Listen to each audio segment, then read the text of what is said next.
جواب قسم اللہ کی جواب کوئی نہیں قرآن کا، اس کا کوئی جواب نہیں۔ کیا بات ہے قرآن پاک کی؟ وہ ایک دفعہ مسلمہ کذاب بے ایمان کہنے لگا میں نے بنا لیا قرآن پاک کا جواب۔ معاذ اللہ، جواب کیا بنایا؟ وہ سورت ہے نا القاریہ ملکاریہ وما ادراک ملکاریہ، کھڑکھڑانے والی کیا ہے؟ کھڑکھڑانے والی تمہیں کیا پتا کیا ہے؟ کھڑکھڑی قیامت کا ذکر ہے۔ کہنے لگا میں نے اس جیسی صورت بنا لیا، تو کیا بنایا؟ الفیل ملفیل وما ادراک ملفیل۔ کہنے لگا ہاتھی، تمہیں کیا پتا کیا ہاتھی؟ تم کیا جانو کیا ہاتھی؟ تو پاس جو اس کے اپنے بیٹھے تھے نا چیلے، وہ کہنے لگے چپ کر جا، سارے زمانے کو پتا ہے ہاتھی کیا ہوتا ہے۔ تو پاگل ہے، اس کے دو کان ہوتے ہیں، ایک سونڈ ہوتی ہے، چار اس کے پیر ہوتے ہیں۔ بیوقوف آدمی، قرآن کا مقابلہ کرنا ہے تو کچھ چج کے ساتھ کر، پاگلوں کی طرح مقابلہ کرے گا، جوتے کھائے گا بھی ہمیں بھی پڑھوائے گا۔ تو قرآن مجید کا کوئی مقابلہ کر سکا؟ تو اس آیت مبارکہ میں اللہ نے کافروں کو یہ کہا اگر مقابلہ نہیں کر سکتے تو پھر اللہ سے ڈرو، ورنہ دوزخ میں ڈالے جاؤ گے، وہ جس کا ایندھن آدمی اور پتھر ہے، اور بنائی بھی کافروں کے لیے گئی ہے۔ اعدت للکافرین، جہنم کس کے لیے بنائی گئی ہے؟ کافروں اور منافقوں کے لیے۔ مسلمانوں کے لیے بنائی گئی، مسلمان مرضی سے چھلانگے لگائیں تو ان کی موج ہے، ورنہ ان کے لیے جہنم، ان کے لیے اللہ نے جنت بنائی ہے۔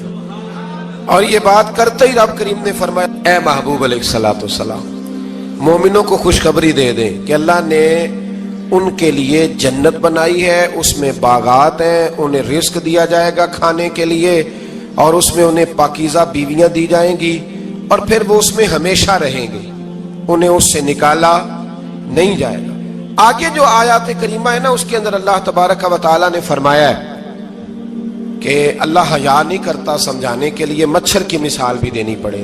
فرمایا قرآن سے کچھ لوگ ہدایت حاصل کرتے ہیں اور کچھ گمراہ ہو جاتے ہیں۔ جب لوگ اپنی مرضی کی تشریحات چاہتے ہیں تو گمراہ ہوتے ہیں، اور جب قرآن کو رسول اللہ صلی اللہ علیہ وسلم اور امت مسلمہ کی تشریحات کی روشنی میں سمجھتے ہیں تو پھر اللہ ہدایت عطا فرماتا ہے۔ پھر اللہ تبارک و تعالیٰ نے آگے ارشاد فرمایا حضرت آدم کی پیدائش کا واقعہ۔ کچھ مفسرین نے لکھا ہے اللہ نے مشورہ کیا تھا فرشتوں سے، وَإِذْ قَالَ رَبُّكَ لِلْمَلَائِكَةِ إِنِّي جَاعِلٌ فِي الْأَرْضِ خَلِيفَةً، لیکن کچھ مفسرین کہتے ہیں کہ اللہ کو ضرورت نہیں فرشتوں سے مشورہ کرنے کی، اللہ نے فرشتوں سے مشورہ نہیں کیا، بلکہ رب نے انہیں آگاہ فرمایا تھا کہ میں لگا ہوں زمین پہ اپنا نائب بنانے، میں خلافت دینے لگا ہوں زمین پہ۔ اب یہ تو دینے والی کی مرضی ہے نا اس نے کس کو دینی ہے، یہ تو دینے والے کی مرضی ہے نا اس نے۔ تو کچھ لوگ کہتے ہیں کہ دینے والے سے زیادہ ہمیں پتہ ہے، تو فرشتوں کو بھی یہ اجتہادی خطا ہو گئی، کہنے لگے یا اللہ اسے نہ بنانا، یہ فساد کرے گا، یہ خون ریزیاں کرے گا۔ تو اللہ نے فرمایا جو میں جانتا ہوں وہ تم، اللہ اکبر۔ امام راضی فرماتے ہیں جب رمضان آتا ہے تو اللہ فرشتوں سے کہتا ہے ذرا یہ کھول کے دروازے دیکھو نا یہ زمین پہ کیا کر رہے ہیں، تم تو کہتے تھے فساد کریں گے اور یہ سارے تراویحیں پڑھ رہے ہیں، تم تو گویا کہتے تھے فساد کریں گے اور یہ تو دیکھو گویا رمضان کے روزے رکھ رہے ہیں، یہ تو میری یاد میں نکلے ہوئے ہیں۔ تم کچھ کہتے تھے اور دیکھو میں نے تمہیں کہا تھا نا جو میں جانتا ہوں وہ تم۔ اللہ نے پھر حضرت آدم علیہ السلام کو تمام زمانے کے علوم عطا کیے، علم سکھا لیا۔ تو فرشتوں سے کہا تم بھی ان چیزوں کے نام بتاؤ، تو وہ بتا سکے نہیں۔ اللہ نے فرمایا اب اس طرح کرو آدم کو سجدہ کرو، سب نے سجدہ کیا سوائے، وہ کہنے لگا یا اللہ صرف تجھے ہی کرنا ہے، کرنا بھی صرف اللہ کو چاہیے، پر رب کے آگے بھی جھکنا چاہیے، اور جس کے سامنے رب جھکائے نا وہاں بھی۔ اور یہ جو عاجزی ہے نا، یہ جو جھکنا ہے، یہ علم کے آگے ہے۔ ہماری مصیبت یہ ہے کہ ہم علم کے آگے بھی گردن جھکانے کو تیار نہیں ہوتے، وہاں بھی ہم خود عالم فاضل بن جاتے ہیں۔ تو فرمایا کہ سب سے کہا سجدہ کرو، سب نے سجدہ کیا سوائے ابلیس کے۔ تو پھر ہوا کیا وَكَانَ مِنَ الْكَافِرِينَ، وہ کافروں میں سے ہو گیا۔ پھر اللہ نے حضرت آدم کو اور جناب حوا کو نا مقام دے دیا جنت میں رہنے کے لیے، اور کہا سارا کچھ کھانا، درخت کے قریب نہ جانا۔ ابھی آپ کسی سے کہہ دیں تھوڑا سا کہ پیچھے نہ دیکھنا، یعنی اگر میری سمجھ لیں ادب کی وجہ سے کوئی 1.5-2 منٹ یا 6 منٹ نہیں بھی نہ دیکھے گا تو سوچے گا ضرور کہ پتہ نہیں اب پیچھے کیا ہے، مصیبت کیا ہے۔ یعنی آپ کہہ کے دیکھ لیں کسی کو، پیچھے نہ دیکھنا، فطرت ہے نا انسان کی، وہ جستجو کرتا ہے، کہا اس درخت کے پاس نہ جانا۔ تو حضرت حوا سلام اللہ علیہا کہتے ہیں دل میں خیال رہتا تھا کہ آخر ہے کیا درخت کے پاس. یہی انسان کا عقیدہ توحید ہے کہ جہاں سے رب منع کر دے وہاں وہ منع ہو جائے. اور یہ ان کی خطا نہیں تھی, یہ اللہ کی حکمت تھی, چونکہ رب نے تو پہلے کہہ دیا تھا بنایا ہی زمین کے لیے, تو یہ تو سارا کچھ ہونا تھا تو زمین پہ آنا تھا نا. تو حضرت حوا اور جناب آدم کے پاس شیطان آیا, اب اس کو نکال تو دیا تھا پر ابھی اس کا جنت میں آنا جانا بند نہیں ہوا تھا, یہ بھی اللہ کی حکمت تھی. تو وہ کہنے لگا تمہیں پتہ ہے بعد میں مر جاؤ گے. تو حضرت حوا کہنے لگی کیا موت بھی آئے گی؟ کہاں, اس کی تکلیف بھی بڑی ہوگی, تو پھر بچیں گے کیسے؟ تو کہنے لگے پھل کھا لو اس درخت کا. تو بچنے کے لیے پھل کھایا تھا. اس طرح لوگ آج بہت سارے کام بچنے کے لیے کرتے ہیں پر بچ سکتے, بچنے کے لیے پھل کھایا تو اللہ نے فرمایا زمین پہ چلے جاؤ. تو حضرت آدم زمین پہ آئے, پھر کئی 100 سال روتے رہے. فتلقى آدم من ربہ کلمات, تو پھر اللہ نے خود ہی جناب آدم کو کچھ کلمے سکھائے. علامہ اسماعیل لکی فرماتے ہیں وہ کلمے یہ تھے کہ حضرت آدم نے میرے نبی کا وسیلہ پیش کیا, اللہ کریم نے جناب آدم کی دعا کو مقبول فرما لیا. پھر آگے بنی اسرائیل کا ذکر آ جاتا ہے. اللہ تعالیٰ نے بنی اسرائیل, آج آپ اسی قوم کو یہودی کہتے ہیں, ان کو اللہ نے اس زمانے میں فضیلت عطا کی تھی بہت زیادہ. تو عرب کے اندر جب نبی پاک علیہ السلام نے اعلان نبوت کیا تو کچھ لوگوں نے یہ کہہ دیا کہ اگر یہ یہودی کلمہ پڑھ لیں گے تو ہم بھی پڑھ لیں گے. تو پھر اللہ نے انہیں یاد کرایا کہ تم اصل میں کیا ہو, تمہیں کلمہ پڑھنا چاہیے. تو اہل یہود کا تذکرہ کرتے کرتے رب کریم نے ایک بات یہ بھی ارشاد فرمائی کہ تم لوگوں کو تو کہتے رہے ہو کہ وہ نبی آنے والے ہیں, وہ نبی آنے والے ہیں, اور جب آ گئے ہیں تو ماننے کو تیار نہیں ہو. تو فرمایا تأمرون الناس بالبر وتنسون انفسکم وانتم تتلون الکتاب, لوگوں کو بھلائی کا حکم دیتے ہو اور اپنے آپ کو بھول جاتے ہو. افلا تعقلون, تمہیں عقل نہیں؟ پھر اللہ نے انہیں یہ بھی یاد کرایا کہ یاد کرو وہ زمانہ کہ جب فرعون نے خواب دیکھ لیا تھا کہ کوئی بچہ اس کی سلطنت کو تباہ کرے گا, تو پھر اس نے تمہارے بچوں کو ذبح کرانا شروع کیا اور تمہاری بیٹیوں کو چھوڑتا تھا. فرمایا یہ بھی تو تم نے دیکھا, میں نے تمہیں پھر تم سے کہا جہاد کرو قوم عمالقہ کے خلاف, تو مقام طیہ میں جا کے یہ لوگ کہنے لگے ہم سے جہاد نہیں ہوتا. اللہ نے انہیں ایک میدان میں قید کر دیا. بڑی دلچسپ بات, قید تو لوگ ہوتے ہیں نا چار دیواری میں, تو اللہ نے بنی اسرائیل والوں کو جب انہوں نے کہا ہم جہاد نہیں کریں گے تو اللہ نے میدان میں قید کر دیا. میدان میں, یہ یاد رکھیں, جب انسان اللہ کی نافرمانی کرتا ہے تو اسے ایسی قید ملتی ہے جس کا اس نے تصور بھی نہیں کیا ہوتا. ایک میدان ہے مقام طیہ, قید ہو گئے, سارا دن سفر کرتے تھے, سارا دن, تو رات کو تھک کے سوتے تھے, صبح اٹھتے تھے نا جب تو وہیں ہوتے تھے جہاں کل صبح چلے تھے. تو رب جب کسی کو قیدی بناتا ہے تو اسے زنجیروں کی سلاخوں کی ضرورت, دعا فرمائے اللہ تبارک و تعالی غموں سے نجات عطا فرمائے. یہ دعا فرمائے, ایسی قید دیتا ہے کہ جس سے پھر چھٹکارا ہو سکتا. تو بنی اسرائیل کا بہت زیادہ تذکرہ اس بارے میں اللہ تبارک و تعالی نے پھر بیان کیا, اور پھر کہا کہ انہیں جو حکم دیا جاتا تھا یہ اس کی سرتابی کرتے تھے. پھر اللہ نے ان پر ذلت نازل کر دی اور یہ ہمیشہ اس کا شکار رہے. قوم سبت کا ذکر فرمایا اللہ نے, ہفتے والے دن کچھ لوگ نافرمانی کرتے تھے. ہمارے بھی ہیلے بہانے ہیں نا آج کل کاروبار میں. تو اسی سپارے کی آیت نمبر 65 کے اندر اللہ تعالیٰ نے حضرت داؤد کی قوم کا ذکر کیا کہ اللہ نے انہیں حکم دیا تھا کہ ہفتے والے دن مچھلیاں نہیں پکڑنی. تو وہ کہتے تھے چلو ہاتھ لگا کے نہیں پکڑنی, ہاتھ لگا کے.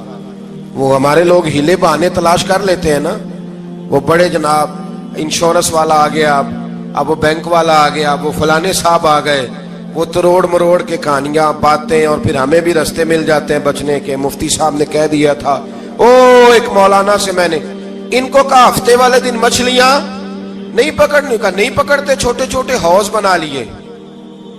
تو مچھلیاں زیادہ آتی تھی اس دن, یہ بھی اللہ کی قدرت تھی. نماز کے وقت گاہک زیادہ آتے ہیں, یہ اس کی قدرت ہوتی ہے. تو وہ مچھلیاں حوض میں جمع ہو جاتی ہیں. یوں سمجھ لیں کہ جال انہوں نے لگا لیے ہوئے تھے, تو جال میں وہ پھنستی رہتی تھی, حوضوں میں آتی رہتی تھی. ہفتے کو نہیں پکڑتے تھے, اتوار کو پکڑ لیتے تھے. تو پھر اللہ نے انہیں سزا دی. فرمایا تماشے کرتے ہو اللہ کے حکم کے ساتھ. کیا سزا دی؟ فَقُلْنَا لَهُمْ كُونُوا قِرَادَةً خَاسِئِينَ, فرمایا بندر بن جاؤ دھتکارے ہوئے. جو رزق حرام طریقے سے کماتے تھے رب انہیں بندر بنا دیتا تھا. ابھی بھی میں نے دیکھے ہیں بڑے بڑے تاجر پاگلوں جیسی زندگی گزار رہے ہیں. نفسیاتی طور پہ سکون نہیں ہے, کروڑوں روپیہ پڑا ہے. کیوں؟ اس لیے کہ رب کے بتائے ہوئے طریقے کے مطابق تجارت نہیں کرتے. آگے ایک اور دلچسپ بات آ گئی. بنی اسرائیل کے اندر نا ایک شخص نے اپنے چچا کو قتل کر دیا جائیداد کے لیے. یہ دیکھیں کب سے لوگ جائیداد کے لیے قتل کرتے آ رہے ہیں. چچا کو قتل کر دیا, اور قتل کر کے حضرت موسیٰ علیہ السلام کے پاس آئے کہ میرے چچا کو کسی نے قتل کر دیا ہے, تو بتائیں کیا کرنا ہے. تو آپ نے فرمایا کہ گائے ذبح کرو اور اس کا ایک ٹکڑا مقتول کو مارو, مرنے والے کو, وہ خود اٹھ کے بتا دے گا مجھے کس نے قتل کیا ہے. اب ارادہ نہیں تھا گائے ذبح کرنے کا تو بہانے کرنے لگے. ارادہ نہیں نہ ہوتا تو پھر کیا ہوتے ہیں, کہنے لگے گائے کس طرح کی ہو, بوڑھی ہو کہ بچی ہو, رنگ کیسا ہو, جوان ہو کہ چھوٹی ہو, حال میں ایک دفعہ چلنا سیکھ گئی ہو یا ابھی نہ سیکھی ہو. تو بتاتے گئے تو رب بھی شرطیں بیان کرتا گیا. گہرے زرد رنگ کی ہو, حال کے اندر اسے نہ چلایا گیا ہو, پانی نہ نکالا گیا ہو, نہ بچی ہو نہ جوان ہو, اس کے درمیان ہو. یہ ساری شرطیں کہاں پائی جاتی تھی؟ حضرت موسیٰ علیہ السلام کی قوم کا ایک شخص تھا جو اللہ کا ولی تھا. وہ جب انتقال کرنے لگا نا, اللہ اکبر, دیکھو رب ولیوں کی اولادوں پر بھی کتنا فضل فرماتا ہے. وہ جب انتقال کرنے لگا تو ایک اس کے پاس چھوٹی سی بچیا تھی, گائے کی بچی, اس نے جنگل میں چھوڑ دی. کہنے لگا یا اللہ میں تیرے نام پہ چھوڑتا ہوں, میرا بچہ جوان ہو جائے تو اسے دے دینا, اور تو سرمایہ ہی کوئی نہیں. بچہ بڑا ہوا تو بچہ بھی بڑا نیک تھا, اپنی ماں کا بڑا فرما بردار تھا. اس کی ماں نے کہا بیٹا تیرے باپ نے ایک گائے چھوڑی تھی. تو بچہ جنگل میں گیا اور جا کے کہنے لگا اے اللہ میری گائے مجھ سے ملا دے. تو رب کریم نے وہ گائے واپس کر دی. وہ گائے گھر لے آیا. اب وہ کہنے لگا اماں بیچ دوں, تو اماں کہنے لگی بیٹا میرے پوچھے بغیر نہ بیچنا. کئی دفعہ گاہک لگے پر اس نے کہا جب تک میری اماں نہ کہے گی میں بیچوں گا. ادھر بنی اسرائیل والے شرطیں جتنی گائے کے بارے میں پوچھ چکے تھے وہ ساری اسی گائے میں پائی جاتی تھی. تو یہ ڈھونڈتے ڈھونڈتے وہاں پہنچ گئے. تو کہنے لگے گائے چاہیے. تو اس نے کہا بھی تمہاری مرضی سے نہیں, قیمت میری مرضی کی. ایک مفسر نے تو یہاں تک لکھا ہے کہ اس نے کہا گائے ذبح کر کے نا تو جتنا گائے کے اندر گوشت ہوگا نا اتنا ہی کھال کے اندر تم مجھے مال بھر کے دو گے, اتنے سکے بھر کے دو گے, اتنی اشرفیاں بھر کے دو گے تو پھر تمہیں گائے دوں گا. تو پھر یہ گائے انہیں ملی اور یہ گائے لے کر کے آئے. زیادہ سوالات نہ کرتے تو زیادہ الجھتے نہ. ہم بھی دین کے معاملے میں بڑے سوال جواب کرتے ہیں, اتنا سوال کریں جتنی اس کی ضرورت ہے. ان لوگوں نے سوالات زیادہ کیے تو پھر الجھ زیادہ گئے. تو میرے بھائی اس کا ذکر بھی اللہ تبارک و تعالیٰ نے پہلے پارے کے اندر بیان فرمایا. پھر اللہ کریم نے فرمایا کہ کچھ ایسے لوگ بھی ہیں یہودیوں میں سے جن کا دعویٰ ہو گیا ہے کہ ہم اللہ کے بڑے پیارے ہیں. فرمایا یہ صرف ان کے منہ کی باتیں ہیں, یہ تو قیامت میں پتہ چلے گا نا کہ اللہ کا پیار کس کے ساتھ زیادہ ہے.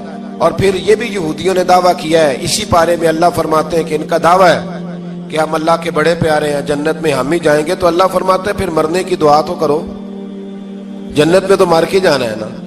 لیکن رب فرماتے ہیں یہ کبھی مرنے کی دعا نہیں کریں گے, اس لیے کہ انہیں پتہ ہے کہ ہم نے آخرت کے لیے کیا بھیجا. لے جی پہلا حکم آ گیا یا ایھا الذین آمنوا کہہ کے, پہلی آیت قرآن پاک کی پہلے سپارے میں پہلی آیت جس میں اللہ نے کہا یا ایھا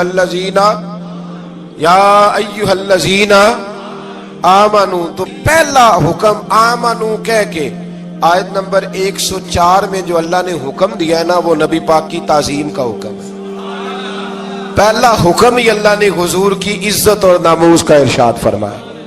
پہلا اس ترتیب کے لحاظ سے وہ ہوا یہ کہ جب نبی پاک کو بات ارشاد کرتے تو صحابہ کرام اٹھ کے عرض کرتے رائینا یا رسول اللہ, حضور سمجھ نہیں آئی ذرا رعایت کر دے. تو یہودیوں کی عبرانی زبان کے اندر نہ ذرا کھینچ کے پڑھتے تھے رائینا, تو اس کا معنی بنتا تھا معاذ اللہ اے ہمارے چرواہے. بکریاں چرانے والے کو بھی وہ رائینا کہتے تھے. تو جب صحابہ یہ کہنے لگے تو اللہ نے منع ہی کر دیا.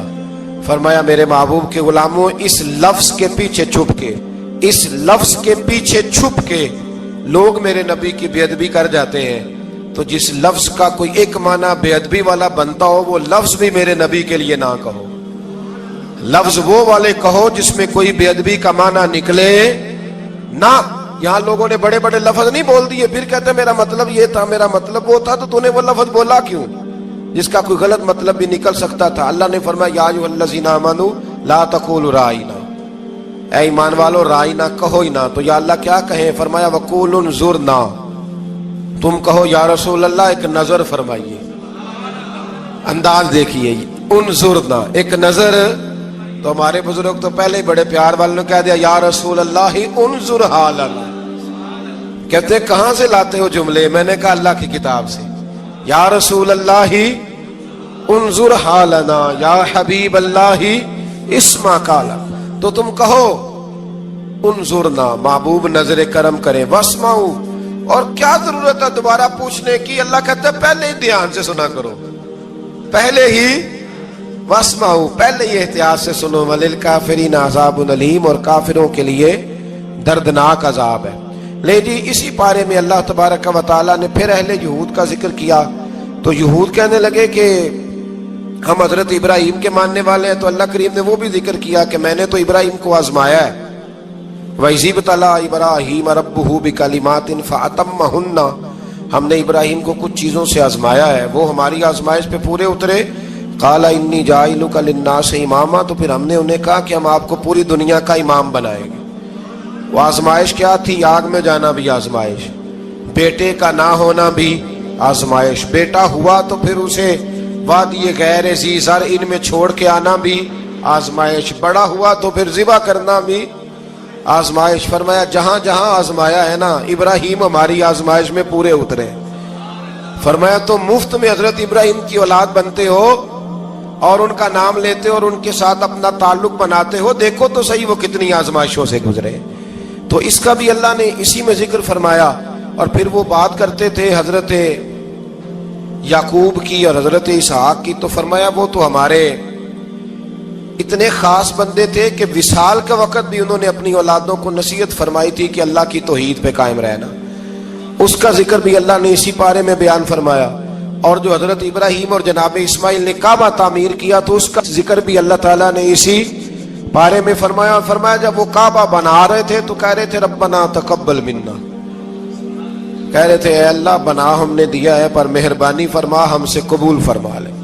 تو جو آیہ کریمہ آخر میں عرض کرنا چاہتا ہوں اس پر بھی تھوڑی توجہ فرمائیں گے تو بات بڑی نکھر کے باہر آئے گی.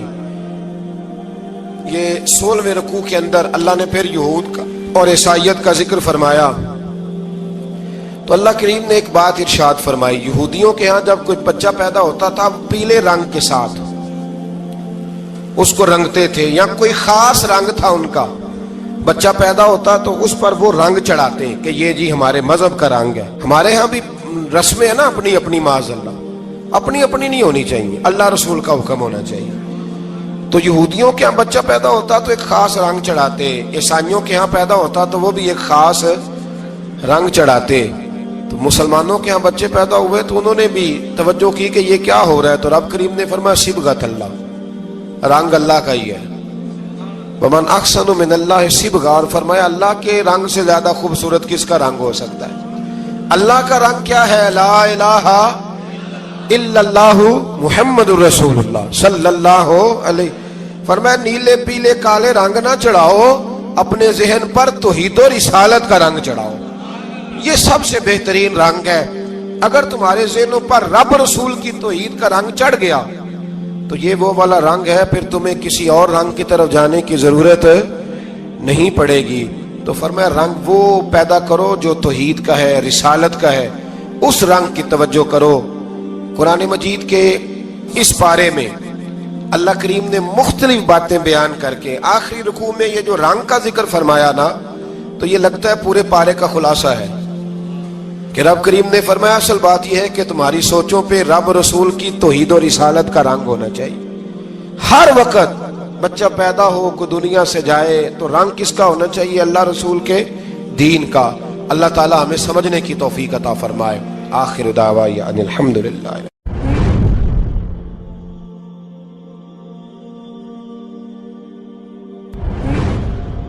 اللہ تعالیٰ نے انسان کو یاد کرایا ہے کہ تو نے عبادت اپنے رب کی کرنی ہے.